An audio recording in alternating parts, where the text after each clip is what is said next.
네, 안녕하세요. 자, 우리는 지난 시간에 어떻게 집합을 경제학에서 활용할 수 있는지 바로 기회집합이다라고 하는 개념을 통해서 한번 살펴봤습니다.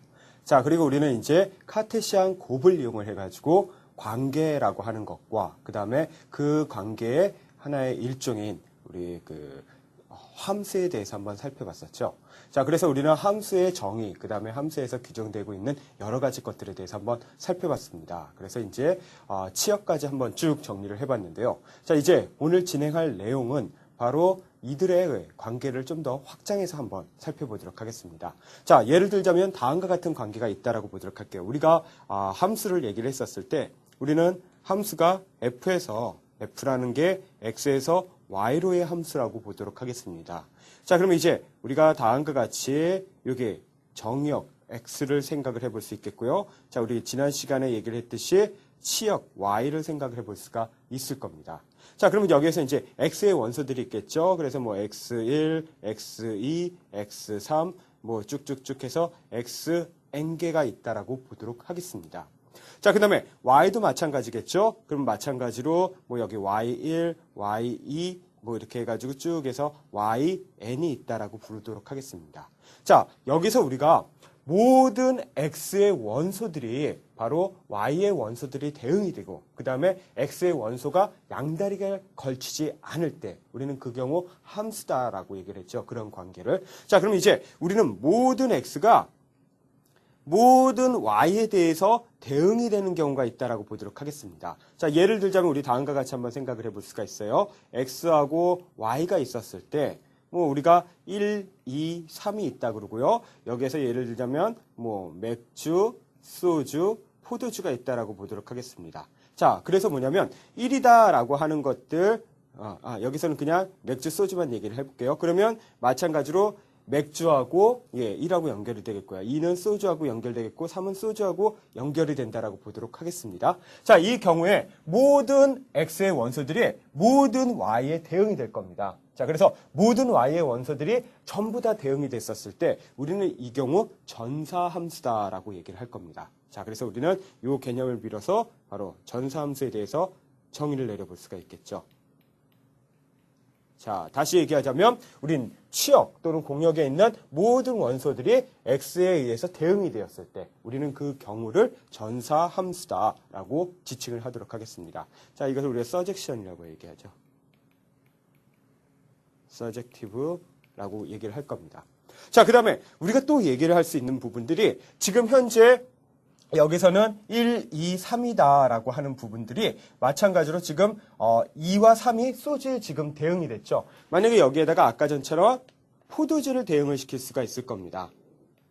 그렇죠? 또 뭐 다른 여기에 막걸리도 있다라고 보도록 하겠습니다. 자, 여하튼 간에 우리가 요렇게 돼 있었을 경우, 즉 모든 x의 원소들이 y의 각각에 그렇죠? 대응이 되었을 때, 즉 y는 두 개가 오는 게 아니라 1대1로 왔었을 때 우리는 이 경우 단사함수다라고 얘기를 할 겁니다. 자, 그래서 우리는 이와 더불어서 단사함수에 대해서 한번 얘기를 해볼 수도 있는 거죠. 자, 그래서 단사함수에 대해서 좀 더 정확하게 얘기를 하자면 x의 원소 1과 x의 원소 x2가 있다라고 할게요. 만약에 얘네들이 다르잖아요. 그럼 뭐냐면 x1의 함수값과 그 다음 마찬가지로 x2의 함수값도 다른 경우입니다. 즉 여기에 x값이 각각 다른 값을 가지고 있을 경우 그에 대하는 y의 원소들도 다른 값으로 대응이 된다고 보시면 돼요. 이게 바로 단사함수의 개념이다라고 보시면 될 겁니다. 자, 그럼 이제 우리 이런 경우도 한번 생각을 해볼 수 있죠. 자, 여기서 막걸리를 한번 지어보도록 하겠습니다. 자, 그러면 이 경우에 있어서는 모든 x의 원소에 대해서 y의 원소들이 대응이 되죠. 자, 전사함수입니다. 동시에 뭐냐면 각각의 x라고 하는 것들이 각각의 y에 하나씩 대응이 되고 있어요. x값이 다르면 y값도 다르게 되겠죠. 자, 우리는 이 경우는 전사함수하고 단사함수의 특징을 모두 다 같이 가지고 있을 겁니다. 이것을 우리는 바로 전단사함수다라고 얘기를 할 겁니다.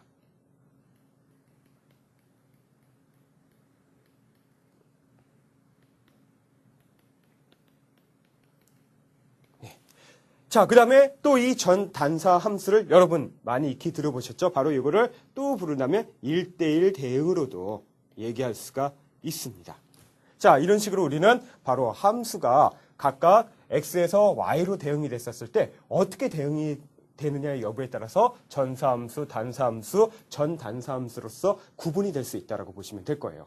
자, 이제 우리는 이렇게 나왔던 각각의 이제 집합 개념을 봤는데요. 좀 더 구체적으로 우리는 여기에, 즉 정의역의 원소들과 그 다음에 치역의 원소들에 대해서도 한번 살펴보도록 하겠습니다. 자, 여기서 얘기되고 있는 우리가 이제 함수를 정의하게 된다면 방금 전에 얘기했듯이 y는 y에서 x에서 y로의 함수다라고 얘기할 수 있을 거예요. 자, 그럼 이제 이 값은 이렇게도 표현해 줄 수 있다 그랬죠. fx라고 얘기될 겁니다. 자, 여기에서 우리가 밑에서 얘기되고 있는 요 작은 스몰 x 같은 경우, 영문 소문자 x 같은 경우에서는 바로 이게 정의역의 원소들을 가리키겠고요. 요것들은 바로 치역의 원소들을 가리키겠죠.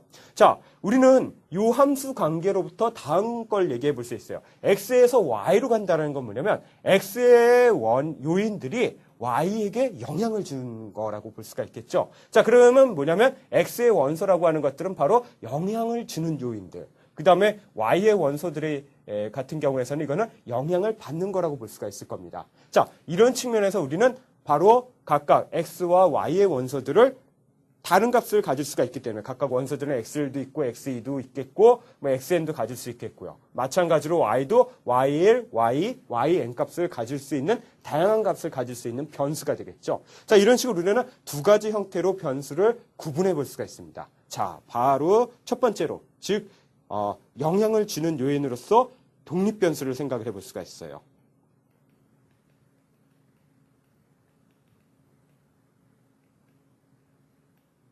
자, 이게 x가 되겠죠. 네. 자, 그래서 이거를 굳이 얘기하자면 이것을 영향을 주는 요인이라고 보시면 될 겁니다. 그렇죠. 자, 그 다음에 우리가 또 생각을 해볼 수 있는 것들이 이제 y 같은 경우, 그렇죠. 여기 이제 x의 대응이 되겠고요. 이건 다시 얘기하자면 정의역의 원소라고 보시면 될 겁니다. 그렇죠. 자, 정의역의 원소로 정의될 수가 있겠고요. 자, 마찬가지로 우리가 y라고 하는 거는 이제 영향을 받는 거예요. 그러니까 종속되어 있는 거죠. 그래서 이것을 우리는 종속 변수다라고 얘기를 합니다. 그래서 이거는 이제 디펜던트한 거죠. 베리어블이라고 부르겠고요. 얘는 이제 영향을 받는 요인으로 얘기가 될 겁니다. 네. 자, 이거는 치역의 원소라고 볼 수가 있겠죠. 네. 이런 식으로 각각 정의역의 원소인 바로 독립변수와 치역의 원소인 종속변수로서 구분해 볼 수가 있을 겁니다. 자, 그럼 이제 우리가 그 다음으로 또 이러한 그 변수들의 관계를 또 다르게 규정을 해볼 수가 있어요. 자, 예를 하나 들어보도록 하겠습니다. 예를 들면 우리가 이전에 우리가 수요 함수를 약간 다뤘습니다. 그래서 이제 사과의 수요량을 한번 얘기를 해볼게요. 자, 얘를 그냥 y라고 얘기를 하겠습니다. 자, 그 다음에 우리는 요게 이제 함수 관계, d라고 하는 디맨드 함수 관계를 가지고 있다고 하겠습니다. 그러면 그러니까 d라고 부르도록 하겠고요. 자, 그러면 여기에 들어갈 수 있는 여러 가지 독립변수들을 한번 생각을 해볼 수 있겠죠. 사과의 수요량이 종속변수가 되겠고요. 요거에 영향을 주는 요인을 한번 생각을 해볼 수가 있을 겁니다. 자, 그러면 일단은 제일 중요한 게 사과의 가격이었어요. 그렇죠? 자, 이걸 x1이라고 부르도록 하겠습니다. 자, 그 다음에 또 영향을 주는 요인들이 소득이 있다라고 하겠죠? 이걸 우리가 그냥 편의상 x2라고 부르도록 하겠습니다. 자, 이거 이외에도 우리가 계절적인 요인들을 생각을 해볼 수가 있다고 하겠습니다. 자, 그럼 이걸 x3이라고 부르겠습니다. 자, 그 다음에 이것 이외에도 지역마다 사과의 수요량이 다를 수도 있다 그랬죠? 자, 그래서 x4라고 얘기를 하겠습니다. 자, 그러면 이제 이런 식으로 얘기했었을 때 가장 뭐냐면 우리가 보고 싶어 하는 거는 사과의 가격과 사과의 수요량의 관계를 보고 싶어요. 이게 바로 모형입니다. 그러니까 모형이라고 하는 게 어려운 게 아니라 두 개의 관심이 되는 변수들의 관계를 보는 거예요. 그러면 이제 우리가 관심이 대상이 되는 이 두 개를 딱 뽑아내는데 그게 사과의 수요량. 항상 종속 변수는 그 모형 안에 포함이 될 겁니다. 설명이 되어야 할 테니까요. 자, 그 다음에 설명해야 되는 변수, 즉 영향을 주는 변수 중에서 뭐가 제일 중요하느냐라고 얘기한다면 우리는 사과의 가격을 얘기할 거예요. 자, 그러면 이 경우에서는 다음과 같이 얘기를 해볼 수가 있겠죠. 자, 세미콜론을 찍고 여기까지는 중요한 거예요. 나머지는 소득이나 계절이나 지역은 부차적이라고 판단을 내릴 수가 있을 겁니다. 자, 그리고 실제로 우리가 사과 시장이다라는 걸 고려하면 사과 시장에서 결정되는 것은 바로 사과의 수요량, 거래량들이 결정될 수 있겠고요. 사과의 가격이 결정될 수 있을 거예요. 소득은 뭐예요? 사과 시장에서 결정되지 않죠? 소득 같은 경우에선 노동시장에서 결정이 됩니다. 즉 우리가 고려하는 모형 밖에서 결정이 돼요. 자, 계절은 어떨까요? 계절은 자연 현상들이죠. 따라서 뭐냐면 사과시장 내에서 결정이 되지 않습니다. 얘 역시 마찬가지로 외부에서 결정된다고 볼 수 있어요. 지역이다라고 얘기하는 것들도 사과시장에서 결정이 되지 않죠. 근데 이거는 그냥 살고 있는 그냥 지역 그 자체일 겁니다. 따라서 뭐냐면 우리가 고려하고 있는 사과시장이라고 하는 모형에서는 사과의 수요량과 사과의 가격만이 오로지 그 사과시장 내부에서 결정되는 거고 나머지 소득, 계절, 지역은 그런 모형 밖에서 결정되는 겁니다. 자, 이렇듯이 뭐냐면 모형 안에서 결정되는 두 변수, 즉 사과의 가격이라고 하는 것과 그 다음에 사과의 수요량이라고 하는 것들을 우리 모형 안에서 결정되는 변수라고 해가지고 내생 변수라고 얘기를 합니다. 예, 모형 안입니다. 내에 있는 거죠. 자, 그래서 이것을 이런 식으로 규정을 지을 수가 있습니다. 자, 이것들을 정의를 내리게 된다면 모형 안에서 결정되는 변수가 됩니다. 자, 그 다음에 또 두 개로 나눠지는 게 모형 밖에서 결정되는 것도 얘기해야 되겠죠. 이거는 뭐예요? 외부로부터 온 거죠. 그래서 이것을 우리는 외생변수라고 얘기를 합니다. 네, 여기서 얘기하자면 바로 X2, 소득이라든지 계절이라든지 지역과 같은 요인이라고 보시면 돼요. 자, 그래서 이것을 모형 밖에서 결정되는 변수로 정의를 내리겠습니다. 자, 그리고 우리는 이 두 개의 내생 변수하고 외생 변수를 좀 구분해 줘야 돼요. 그래서 뭐냐면 항상 종속 변수는 내생 변수가 됩니다. 문제는 독립 변수 중에서 바로 내생 변수인 걸 골라줘야 돼요. 그래서 우리는 내생 변수는 세미콜론 기호로 이쪽 왼쪽에 있는 것을 우리가 내생 변수를 취급하겠고요. 이 세미콜론을 기준으로 해가지고 오른쪽에 있는 것을 바로 외생 변수로 취급을 해보도록 하겠습니다. 자, 그럼 이제 우리가 배웠던 변수에 관련돼서 얘기되냐면 얘는 종속 변수, 여기 가로 안에 있는 거는 독립 변수들. 자, 그 다음에 또 역시 마찬가지면 요 y와 x 모형 안에서 결정되는 것 또는 세미콜론에서 그 왼쪽에 있는 것들은 모두 다 내생 변수들. 그렇죠? 종속 변수는 항상 내생 변수입니다. 꼭 기억해 두시기 바랍니다. 자, 그 다음에 마찬가지로 세미콜론 오른쪽에 있는 것들은 모두 다 외생 변수로 우리가 표기를 하도록 하겠습니다. 이거는 이제 우리가 이후에 진행될 약속이라고 보시면 될 거예요. 자, 이렇게 해서 우리는 기본적인 변수의 관계들에 대해서도 한번 쭉 살펴봤습니다. 자, 그런데 우리 한번 다음과 같은 함수를 생각을 해보도록 할게요. y는 fx가 있어요. 자, 예를 들자면 x 플러스 100입니다. 자, 그러면 이 경우에 있어서 x라고 하는 값들은 변할 수 있어요. 그래서 x값이 1이 들어가면 y값은 100일이 되겠고요. x값이 10이 들어가면 y값은 110이 되겠죠. 자, 이 중에서 보면 여기 100이라고 하는 값은 항상 일정한 값을 가지고 있습니다. 자, 이렇게 항상 일정한 값을 가지고 있는 수를 우리는 뭐라고 얘기하냐면 상수라고 이름을 붙이죠. 자, 그래서 상수라고 얘기할 겁니다. 이거는 앞에서 얘기했었던 x나 y 같은 경우에서는 값이 변하는 반면에 얘는 항상 고정되어 있습니다. 그래서 항상 같은 값이다라고 해서 상수다라고 통칭을 해요. 통상 우리는 상수라는 형태들을 문자로 표시를 해볼 수가 있습니다. 그래서 좀 밑에 있는 거를 이걸 일반화시키면 100도 들어갈 수 있고 1000도 들어갈 수 있고 만도 들어갈 수 있을 거예요. 자, 그래서 이거를 좀 더 일반화시키면 다음과 같이 얘기해 볼 수가 있을 겁니다. fx는 x 플러스 c를 생각을 해볼 수가 있겠죠. 네, 여기는 약간 C자가 약간 작았죠? C자를 크게 한다면 이런 식으로 우리는 C로 표시된 걸 우리가 상수라고 얘기를 할 겁니다. 다시 얘기하자면 우리가 변수라고 명시적으로 표현이 되지 않잖아요? 그런 것들은 모두 다 상수라고 취급을 해주시면 될 겁니다. 자, 그러면 이제 뭐 또 다른 예로 이것도 한번 생각을 해볼 수가 있겠죠. 우리가 다음과 같은 1차 함수를 생각을 해보겠습니다. ax 플러스 b예요. 자, 그럼 뭐예요? 여기서 y는 종속 변수니까 얘는 당연히 변수가 되겠고요. x라고 하는 독립 변수만이 지칭됐으니까 여기서 변수는 오로지 x밖에 없습니다. 자, 그럼 뭐예요? a와 b는 얘는 문자긴 하겠지만은 변수로서 규정이 되지 않았죠. 따라서 이렇게 변수로 규정이 되지 않은 얘네들을 우리가 상수라고 취급을 해주시면 될 겁니다. 자, 그러면 이제 우리가 여기서 얘기되고 있는 우리가 그 관계들을 보면 요 상수들을 또 다음과 같이 우리가 얘기를 해볼 수가 있습니다. 요 상수는 즉 방금 전에 얘기를 했듯이 y는 ax 플러스 b 같은 경우에서는 그 값이 뭐냐면 물론 얘네들은 상수로 취급이 되고 있지만은 그렇죠. y는 fx 즉 변수로 취급되지 않고 있지만은 요 값이 뭔지는 정확히 몰라요. 그렇죠? b값도 뭔지도 모릅니다. 100이 될 수도 있고요. 1000이 될 수도 있고요. 만이 될 수도 있어요. 마찬가지로 a도 1이 될 수 있고 마이너스 1도 될 수 있을 겁니다. 자, 이렇듯이 상수지만은 그 값이 아직 결정되지 않은 문자로 결정된 이러한 상수를 우리는 뭐라고 부르냐면 바로 파라미터라고 부릅니다.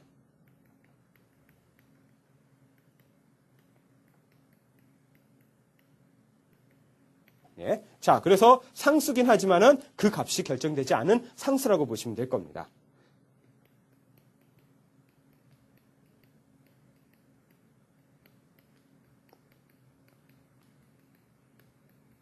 자, 그러면 뭐예요? 어떻게 보면 이게 그 표현이 참 형용 모순이긴 한데 그 값이 결정되지 않았다라고 얘기하는 거는 변수라고 얘기할 수 있겠죠. 그런 의미에서 파라미터는 상수이긴 하지만은 그 값이 변할 수 있다는 의미에서 변수인 상수가 됩니다. 예, 좀 형용 모순이죠. 상수는 고정되어 있는 값인데 그 값이 변할 수도 있대요. 자, 여하튼 간에 우리가 이렇게 표현하고 있는 부분이 바로 상수라고 보시면 될 겁니다. 자, 그런데 이 상수가 우리가 앞에서 배웠던 거하고 또 연동을 시켜볼 수가 있어요. 즉, 뭐냐면 외생 변수다라고 얘기했던 것들이 바로 파라미터가 됩니다. 다시 얘기하자면 우리가 모형 안에서 중요한 변수는 얘하고 얘였죠. 그러면 얘까지만 우리가 독립변수로 얘를 우리가 그 종속변수로 설정하고요. 나머지를 그냥 상수로 취급을 하셔도 됩니다. 자, 그러면 이제 우리가 그러한 형태로 보면 바로 이것도 다음과 같이 표현이 될 수 있어요. y는 fx. 자, y와 x는 바로 내생 변수가 되겠고요. 나머지 a와 b를 우리가 외생 변수로 보겠고 이 외생 변수가 파라미터 또는 상수로 볼 수가 있는 겁니다. 자, 이런 것들이 이제 이름을 어떻게 붙이느냐에 따라서 각기 다른 이름이긴 한데 뭐 약간 이렇게 연동이 되죠. 그래서 파라미터를 여러분들이 물론 약간 구분될 수 있긴 하겠지만 외생 변수로서 여러분들이 고려를 해주셔도 상관이 없습니다. 네. 자, 우리는 앞으로 파라미터를 외생 변수로 고려를 해가지고 쭉 살펴보도록 하겠습니다. 자, 이렇게 해서 우리는 기본적인 그런 그 변수들의 관계들, 상수에 대해서도 한번 쭉 살펴봤습니다. 자, 그럼 이제 이것과 관련돼서 우리가 상당히 많이 살펴보게 되는 다양한 함수의 종류들에 대해서 한번 살펴보도록 하겠습니다. 자주 언급되는 상수들이 있습니다. 자, 그 중에 이제 대표적인 게 바로 단조 함수가 있습니다. 단조 함수라고 하는 건 바로 뭐냐면 함수의 진행 방향이 그러니까 x값이 커질수록 독립변수 값이 커질수록 y값이 계속 증가한다든지 또는 마찬가지로 x값이 커지면 커질수록 y값이 계속 감소하는 일종의 그 증가하는 방향 또는 감소하는 방향의 한 방향으로만 일어나는 그러한 함수들을 우리가 단조함수라고 얘기를 합니다. 자, 그러면 이제 우리는 이런 단조함수들이 어떤 식으로 구성이 되어 있는지에 대해서 한번 살펴보도록 하겠습니다. 자, 이거는 일단 방금 전에 얘기했지만 증가하는 방향과 그 다음에 감소하는 방향 두 가지 방향으로 한번 생각을 해볼 수 있어요. 그래서 단조함수, 간단하게 얘기하자면 함수의 진행 방향이 일정한 함수입니다. 자, 그러면 하나는 증가겠고 하나는 감소겠죠. 그래서 우리는 증가함수와 그 다음에 감소함수를 얘기를 해볼 수가 있습니다. 네. 자, 그래서 우리가 그림을 여기 좀 살짝 옆에다가 그려놓고 가보도록 할게요. 자, 그러면 이제 여기에서 요 수평축을 우리가 X축으로, 그 다음에 수직축을 우리가 Y축으로 생각을 해보도록 하겠습니다. 자, 이 경우에서 만약에 이렇게 쭉 계속 증가를 해요. 네. 또는 뭐냐면 약간 멈추긴 하지만은 그래도 쭉 증가하는 경향을 가지고 있는 이러한 함수를 우리가 증가함수라고 얘기를 합니다. 자, 그러면 이제 얘는 어떻게 되냐면 우리의 두 값을 한번 잡을 거예요. 임의로 뭐냐면 x값, x1값과 x2값을 잡겠습니다. 자, 그래서 x2값이 x1값보다 크죠. 네. 증가함수일 경우에서는 어떤 관계가 성립이 되냐면 x1값과 x2값이 있었을 때 x2값이 좀 더 크잖아요. 그러면 그에 대한 함수값 x1값과 x2값이 있었을 때 바로 함수값도 그거보다 크거나 같아야 될 겁니다. 자, 같은 경우에서는 여기 위에서 약간 멈춰가는 기간이 필요하다는 거예요. 감소만 하지 않으면 되는 겁니다. 그렇죠? 여기서는 이게 x1, x2라면 동일한 함수값을 가질 수 있는데 감소하지는 않으니까 이거는 그냥 증가한다라고 보시면 될 겁니다. 자, 이런 의미에서 실제로 이 증가함수 또는 이제 단조 증가함수 같은 경우에는 감소만 하지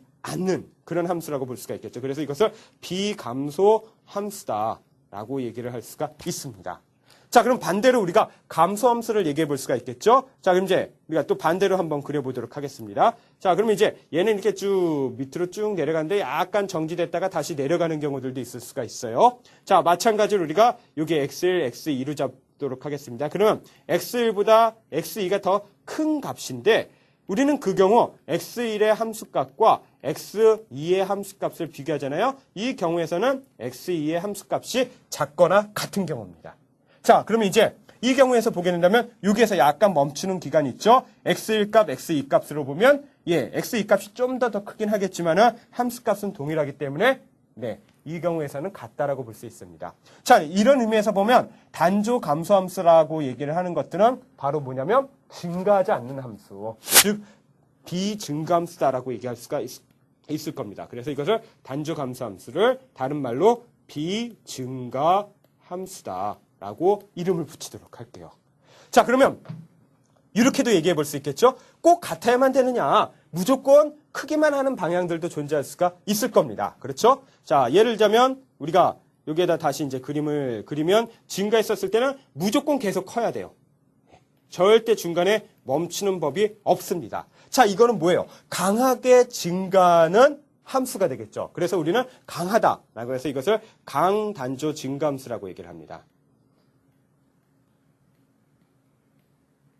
자, 그리고 얘기하자면 x1과 x2에서 x2가 크잖아요. 무조건 그에 대한 함수값 x1과 x2에서 무조건 x2가 더 크다라고 보시면 될까요? 같은 건 이제 전혀 존재할 수 없습니다. 자, 그럼 이제 똑같이 얘기하자면 강단조 감소함수도 얘기할 수 있겠죠. 중간에 멈추는 법이 없어요. 얘도 역시 마찬가지로 그냥 지속적으로 쭉 내려가는 함수들을 생각을 해볼 수가 있을 겁니다. 자, 그러면 이제 역시 마찬가지로 단조 감소함수를 얘기를 할 수가 있겠고요. 이거는 똑같이 x1하고 x가 2 있는데 만약에 x2가 좀 더 큰 값이라고 얘기한다면 그 경우에서는 함수값은 x1의 함수값보다 x2의 함수값이 더 작다라고 볼 수가 있겠죠. 여기에서 등호는 빠지게 된다라고 보시면 될 겁니다.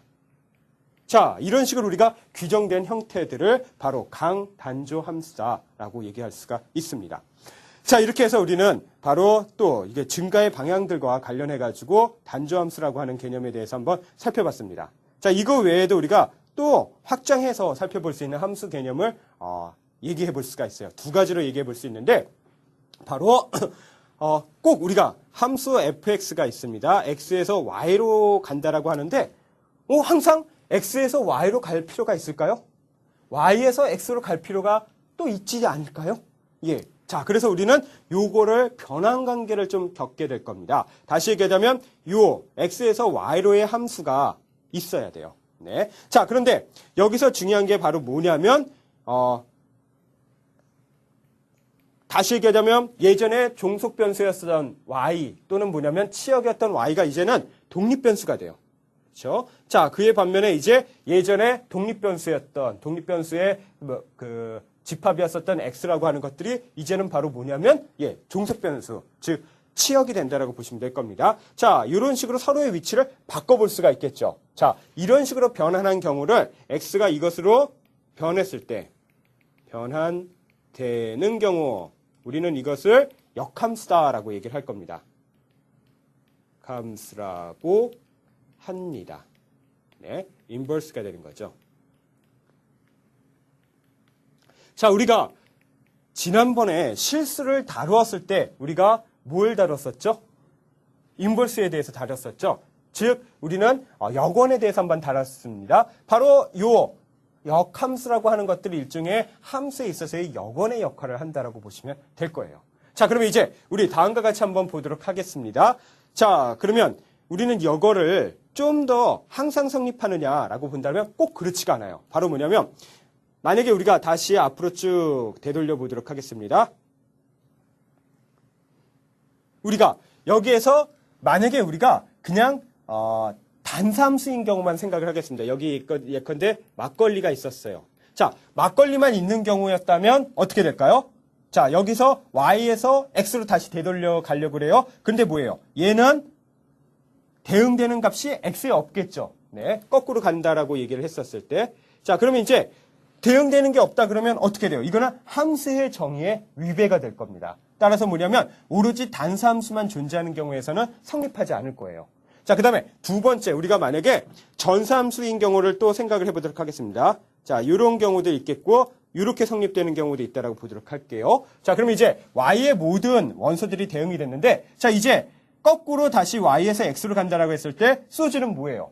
양다리를 거치게 되겠죠? 자, 이것도 함수의 정의에 위배가 됩니다. 따라서 뭐냐면 단사함수만 존재한다든지 전사함수만 존재하는 경우에서는 역함수가 존재할 수가 없어요. 오로지 역함수가 존재할 수 있는 거는 전단사함수인 경우, 즉 다시 얘기하자면 1대1 대응인 경우에서만 역함수가 존재할 수가 있습니다. 자, 그래서 예를 들자면 여기에서 다시 빼가지고 여기에서 만약에 포도주가 있다라고 얘기한다면 이렇게 서로 1대1로 대응이 되겠고요. 그러니까 1대1로 매칭이 되겠고, 그렇죠. 그렇게 대응이 되겠고, 마찬가지로 y의 모든 원소들이 x에 의해서 대응이 되는 이런 전단사함수 1대1 대응일 경우에만 얘가 다시 되돌아갈 수가 있겠죠. 자, 그래서 우리는 바로 다음과 같이 얘기해 볼 수가 있습니다. 이것이 역함수가 성립하기 위해서는 반드시 바로 함수 fx는, 그렇죠. x에서 y로의 함수는 반드시 전단사함수여야 됩니다.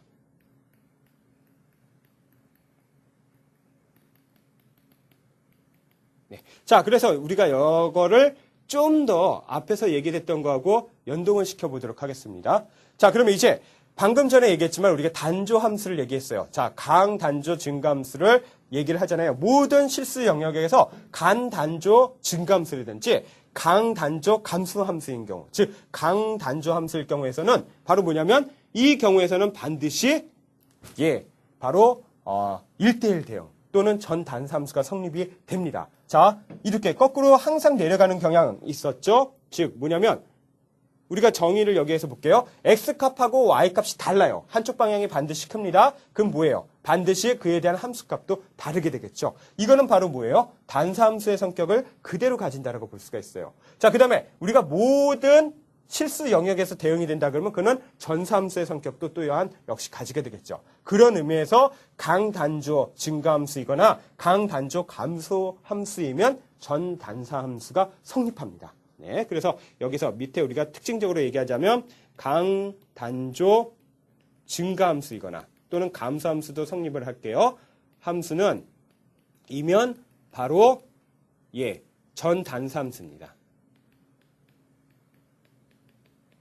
자, 그런데 거꾸로 전단사 함수이면 강단조 증가나 강단조 감소함수이냐라는 것은 성립하지 않습니다. 다시 얘기하자면 요 강단조 증가함수라고 하는 거는 전단사 함수이기 위한 충분 조건이라고 보시면 될 거예요. 자, 그래서 우리가 여기에 좀 더 추가하자면 강단조 증가 또는 감소 함수는 전단사 함수이기 위한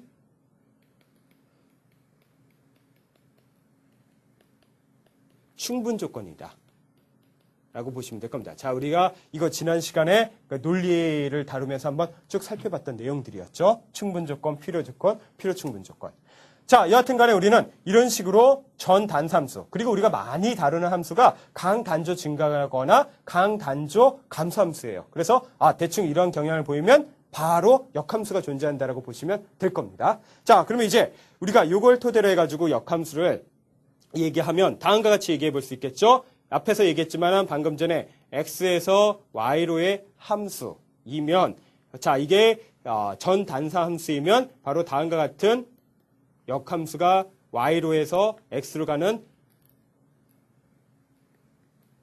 역함수가 존재를 합니다. 자, 그러면 이때는 표기했었을 때 상이 y가 f에 의한 x의 상이었죠. 자, 이거는 또 반대로 될 겁니다. 이제는 뭐냐면 x가 종속변수가 될 거예요. 자, 그리고 x가 종속변수가 되겠고, 그 다음에 마찬가지로 y가 이제는 독립변수가 돼요. 자, 이제 이 함수의 꼴을 표현하는데 어떻게 표현하면, 바로 f에 대해서 역함수니까 f 인버스라고 하는 표현의 형태를 그대로 따오면 됩니다.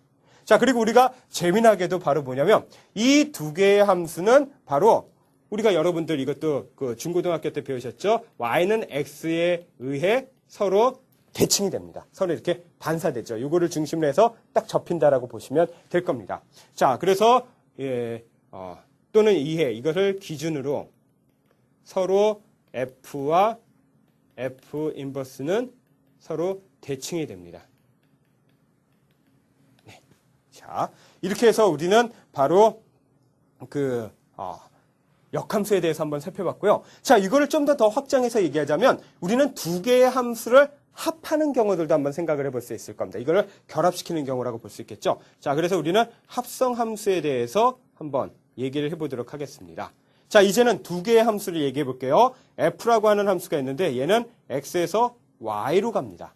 자, 이제 g라고 하는 함수를 생각을 해보도록 할게요. 얘는 바로 y에서 다시 z로 가는 그러한 함수라고 보도록 하겠습니다. 자, 그럼 이제 우리는 요거를 우리가 그림으로 간략하게 표현하면 다음과 같이 표현할 수 있죠. 요것도 이제 여러분들이 다 배우셨던 내용들입니다. 자, 그럼 이제 여기에 x가 있겠고요. 그 다음에 여기에 y가 있겠고요. 다시 이 y가 어떻게 되냐면 z로 연결이 되는 겁니다. 그렇죠. 자, 그러면 이제 y라고 하는 걸 매개로 해가지고 x라고 하는 그 집합과 그 다음에 z라고 하는 집합이 연결이 될 수가 있겠죠. 네. 자, 그러면 이제 우리는 이걸 토대로 해서 다음과 같이 얘기해 볼 수가 있을 겁니다. 자, 이런 경우 우리는 뭐라고 표현하냐면 이 두 개의 함수를 결합을 시켰을 때 g circle f라고 얘기합니다. 그 다음에 x라고 얘기를 하죠. 이건 다시 얘기하자면 뭐냐면 fx 값, 즉 y 값이 결정되면 이거를 다시 독립변수로 삼는 g라고 하는 함수가 있다라고 보시면 될 거예요. 자, 그러면 이제 우리가 이거를 좀 더 그 앞에 나왔었던 과잉계 형태로 우리가 좀 재정리를 해볼 수가 있겠죠. 자, 그래서 뭐냐면 이제는 x에서 z로 곧장 갑니다. 그래서 바로 뭐냐면 우리가 얘기하고 있는 얘 같은 경우에서는 바로 x 곱하기 즉 카테시안적 z의 부분집합이 되는 거예요. 직접 연결을 해야 되겠죠. 자, 이 부분집합이 되는데 이것은 어떻게 되냐면 바로 위에서 g circle fx로 규정을 내리겠고요. 얘를 내리게 된다면 이제는 x, z로 얘기될 겁니다. 자, 요 우리가 영문 소문자 z이 바로 요 z, 영문 대문자 z의 원소라고 보시면 될 거예요. 자, 그 다음에 여기서 보게 된다면 x와 y는 바로 함수 f의 원소가 되겠고요. 마찬가지로 순서상 y, z이라고 하는 것들도 g의 원소라고 보시면 될 겁니다. 네. 자, 이런 식으로 우리가 바로 그 합성 함수에 대해서도 한번 얘기를 해볼 수가 있겠죠. 자, 이런 것들은 여러분들이 이미 고등학교 과정 속에서 다 배웠던 내용이기 때문에 그냥 한번 되짚어 본다라고 생각을 해주시면 될 겁니다. 자, 그럼 이제 우리는 요거에다가 좀 더 추가로 다양한 형태의 구체적인 함수가 어떤 것들이 있는지 그리고 그 구체적인 함수의 이름을 어떻게 붙일지에 대해서 한번 살펴보도록 하겠습니다. 자, 그래서 이제 세 번째로 바로 여러 가지 함수의 유형들에 대해서 한번 살펴보도록 하겠습니다. 자, 일단은 제일 먼저 다뤄야 될 게 수로 따지면 그렇죠. 수체계에서 우리가 다루는 게 실수인데 실수는 유리수, 무리수로 구성되고요. 유리수는 정수와 정수가 아닌 무리수로 구성이 되죠. 여기서 굳이 표현하자면 지금 다루고 있는 이러한 함수, 다항함수를 다루게 될 텐데 그거는 정수에 해당이 된다라고 보시면 될 겁니다. 자, 그래서 이제 다항함수에 대해서 한번 살펴보도록 하겠습니다.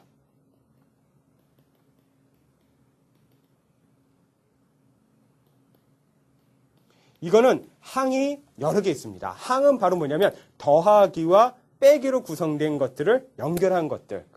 그렇죠? 그러니까 그런 것들이 여러 개 있는 것들을 우리가 다항함수라고 얘기를 해볼 수가 있어요. 차근차근 나아가 보면 될 겁니다. 일단은 다항함수의 아주 기초적인 형태는 바로 상수함수가 있습니다.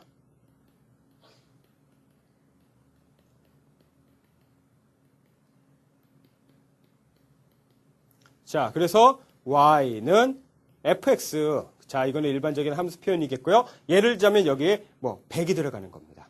자, 그러면 이제 우리가 여기 옆에다가 그래프로 간단하게 표현을 해보도록 할게요. 그러면 x 값이 어떤 값이든지 상관없이 y 값은 항상 100의 값을 계속 유지하고 있어요.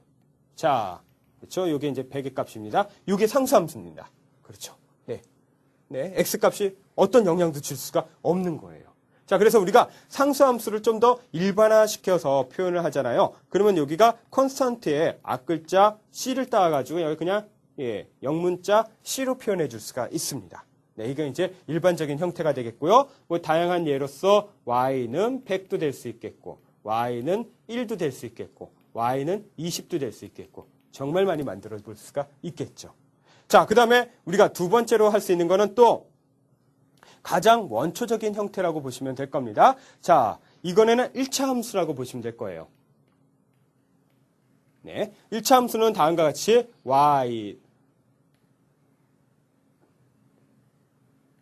y는 뭐 fx로 구성이 되어 있는데, 자, 이거를 우리가 ax 플러스 b의 형태로 구성이 되어 있다고 보시면 될 겁니다. 자, 이거는 우리가 여러분들이 많이 보셨으니까 뭐 그대로 옆에다 한번 그려서 표현을 해보도록 하겠습니다. 자, 뭐 이런 유형이 되겠죠. 직선으로 표현된 겁니다. 자, 그러면 이제 요 b라고 하는 게 y축 절편이 되겠고요. 그 다음에 여기에서 마찬가지로 a의 수선을 수평이 되는 선을 그어가지고 요 사이의 각을 우리가 a라고 보겠고, 요게 기울기에 해당이 될 수가 있겠죠. 자, 여기서 얘기되고 있는 a와 b는 상수예요. 그냥 상수가 아니죠. 파라미터입니다. 그리고 우리가 아까 전에 설명했듯이 파라미터는 외생변수로 취급을 해줘도 된다라고 얘기를 했었습니다. 이거는 다른 데서 결정해가지고 들어오는 거예요. 자, 여하튼 간에 우리는 이런 식으로 구성이 되어 있는 선형의 함수를 바로 1차 함수다라고 얘기를 하게 될 겁니다. 뭐 이것도 우리가 구체적인 예로 들면 다음과 같이 얘기해 볼 수 있겠죠. 10x-3 또는 마찬가지로 그렇죠. 여기는 y값. y는 뭐 2x 플러스 1 뭐 이런 식으로 구성이 되어 있는 것들이 아주 대표적인 1차 함수라고 보시면 될 겁니다. 자, 그 다음에 이 1차가 있으면 그 다음으로 2차 함수가 있겠죠. 자, 그래서 2차 함수를 보도록 하겠습니다. 그러면 이제 y는 이제 fx라고 하는 형태인데, 얘는 다음과 같이 구성이 되어 있습니다. 좀 여기에 하첨자를 붙일게요. a 뭐 예를 들면 2x 제곱, 그 다음에 a1x 플러스 뭐 a0이라고 부르도록 하겠습니다. 자, 이렇듯이 보면 x만이 오로지 뭐냐면 변수가 돼요. 나머지 a2, a1, a0 같은 경우에는 상수, 그렇죠? 파라미터인 동시에 외생변수가 될 수가 있는 겁니다. 자, 이런 식으로 구성이 되어 있는 함수가 바로 2차 함수죠. 자, 2차 함수는 여러분들이 익히 아시다시피 다음과 같은 형태를 가지고 있죠. x 값이 증가하면 증가하면서 감소하다가 어느 순간부터 다시 증가하는 모양을 가지거나, 또는 증가하다가 어느 순간부터 다시 감소하는 모습을 가지게 될 겁니다. 자, 이런 식으로 보게 된다면 제일 높은 값과 제일 낮은 값을 가지고 있는 형태로 만들어질 수가 있겠죠. 자, 마찬가지로 우리가 2차 함수도 있으면 그에 이어서 3차 함수도 생각을 해볼 수가 있습니다. 자, 그러면 이제 똑같이 얘기해 볼 수 있겠죠. 자, 이제 여러분들이 패턴에 익으셨을 겁니다. 그러면 A3, X3승 플러스 A2, X 제곱 플러스 AX, A1 플러스 A0으로 얘기가 될 수가 있겠죠. 네. 자, 이것도 우리가 뭐 그래프로 간단하게 그린다면 다음과 같이 그려볼 수가 있겠죠. 이런 모양을 하고 있을 겁니다. 또는 이제 감소하는 모양들도 나타날 수 있겠죠. 뭐 굳이 표현하면 뭐 이런 모양들도 나타날 수가 있을 거예요. 자, 3차 함수는 이런 식으로 구성이 되어 있죠.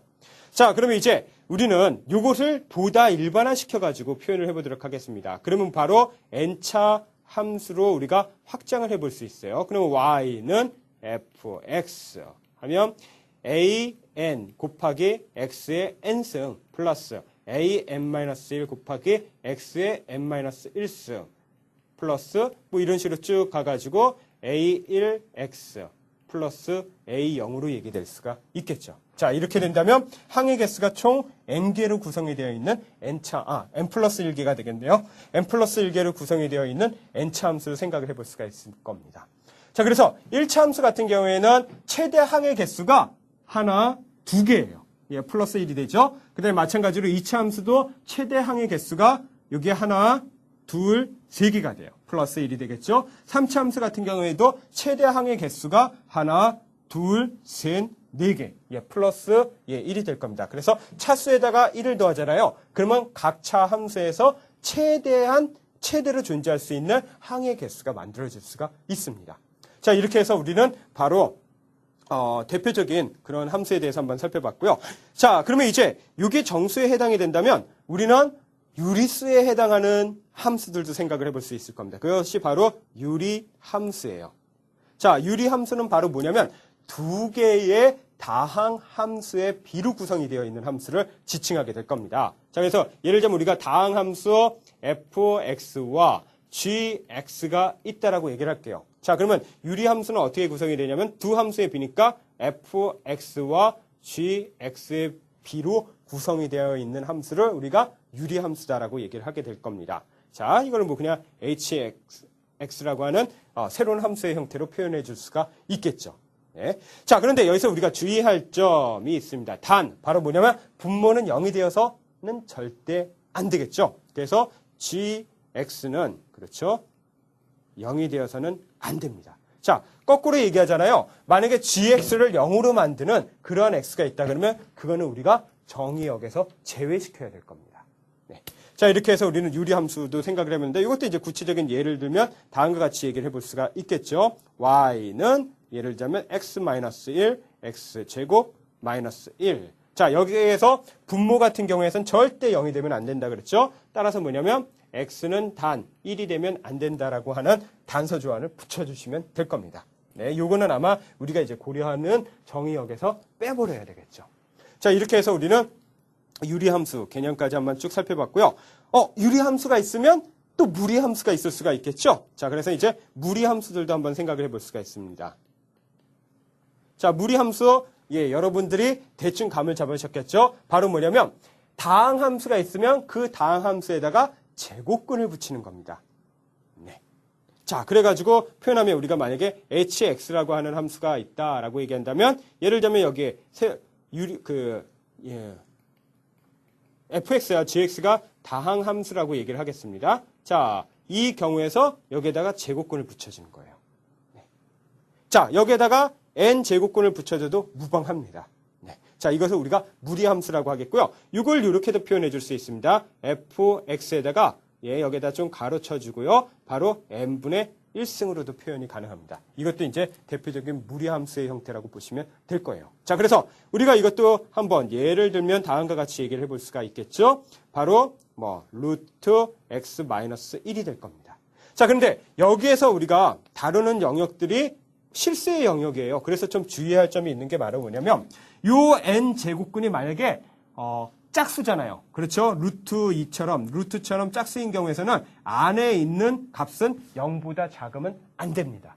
그렇죠? 자, 여기서도 마찬가지로 무리함수에서 얘는 0보다 작으면 안 돼요. 그래서 우리가 정의역을 규정한다면 얘는 항상 1보다 큰 값을 가지고 있어야 돼요. 0하고 같아도 되겠죠? 0이거나, 그렇죠. 이 값이 0이거나 0보다 크면 될 겁니다. 즉, 절대로 음수여서는 안 되겠죠. 자, 우리가 만약에 이게 음수의 영역이다라고 얘기한다면 우리는 그것을 허수의 영역으로 보시면 될 겁니다. 자, 이렇게 해서 우리는 이제 무리함수에 대한 개념을 쭉 한번 살펴봤고요. 자, 여기에다가 우리가 좀 더 추가로 변수의 개수에 따라서 함수를 좀 구분해 보도록 하겠습니다. 그게 바로 일변수 함수와 다변수 함수예요. 자, 먼저 일변수 함수부터 먼저 보도록 하겠습니다. 일변수 함수는 말 그대로 독립변수가 한 개인 경우입니다. 수가 한 개인 경우. 자, 그래서 뭐 예를 들면 y는 fx의 꼴입니다. 자, 우리가 지금까지 살펴봤었던 함수들이 다 일변수 함수였어요. 자, 독립변수가 x라는 거 하나였었죠. 자, 그런데 이 독립변수가 꼭 반드시 하나라는 법이 있을 필요는 없습니다. 여러 개가 존재할 수도 있어요. 자, 우리는 이것을 다변수 함수라고 얘기합니다. 즉, 다시 얘기하자면 독립변수의 개수가 2개 이상인 경우죠. 변수가 2개 이상인 경우입니다. 자, 그래서 표시했을 때 y는 f x1,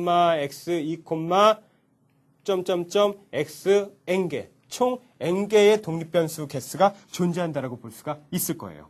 네. 자, 그러면 이제 요거가 그러면 그렇죠? 어떤 현상들이 예를 들자면 아까 전에 얘기했지만은 사과의 수요라고 하는 y 값이 영향을 주는 것들이 사과의 가격도 있었고 소득도 있었고 뭐 기타 등등이 있었죠. 아까 전에 그걸 외생 변수로 취급했지만은 그걸 우리가 내생 변수로 한다 그러면 다변수 함수로 볼 수가 있습니다. 자, 그러면 이제 요 다변수 함수를 우리가 또 몇 가지 예를 보자면 경제학에서 가장 많이 활용이 됩니다. 일단 첫 번째, 우리가 2개의 상품, X라고 하는 상품과 그 다음에 Y라고 하는 상품을 소비를 했어요. 자, 그에 따라서 느껴지는 만족감의 크기가 있습니다. 그걸 우리는 효용함수라고 얘기를 합니다. 자, 우리는 효용함수도 다변수 함수입니다. 즉, 효용이다라고 하는 유틸리티는 바로 X라는 재화와 Y 재화를 서로 섞어서 사용해서 나타나는 그러한 효용의 크기라고 보시면 될 거예요. 또 경제학에서 생산함수를 구성해서도 비슷하게 얘기될 수가 있습니다. 예를 들자면 우리가 노동이다라고 하는 것과 자본재를 이용을 해가지고 생산을 하게 될 거예요. 그러면 그에 따라서 산출물량이 결정이 될 수가 있겠죠. 역시 마찬가지로 우리는 2개, 노동과 자본이다라고 하는 2개의 독립변수에 따라서 생산량이라고 하는 종속변수가 결정되는 형태로 표현이 될 겁니다. 자, 이런 식으로 우리가 다변수 함수는 경제학에서 아주 빈번하게 사용되는 함수예요. 자, 이거를 우리가 좀 더 확장하면 다음과 같이 얘기해 볼 수도 있어요.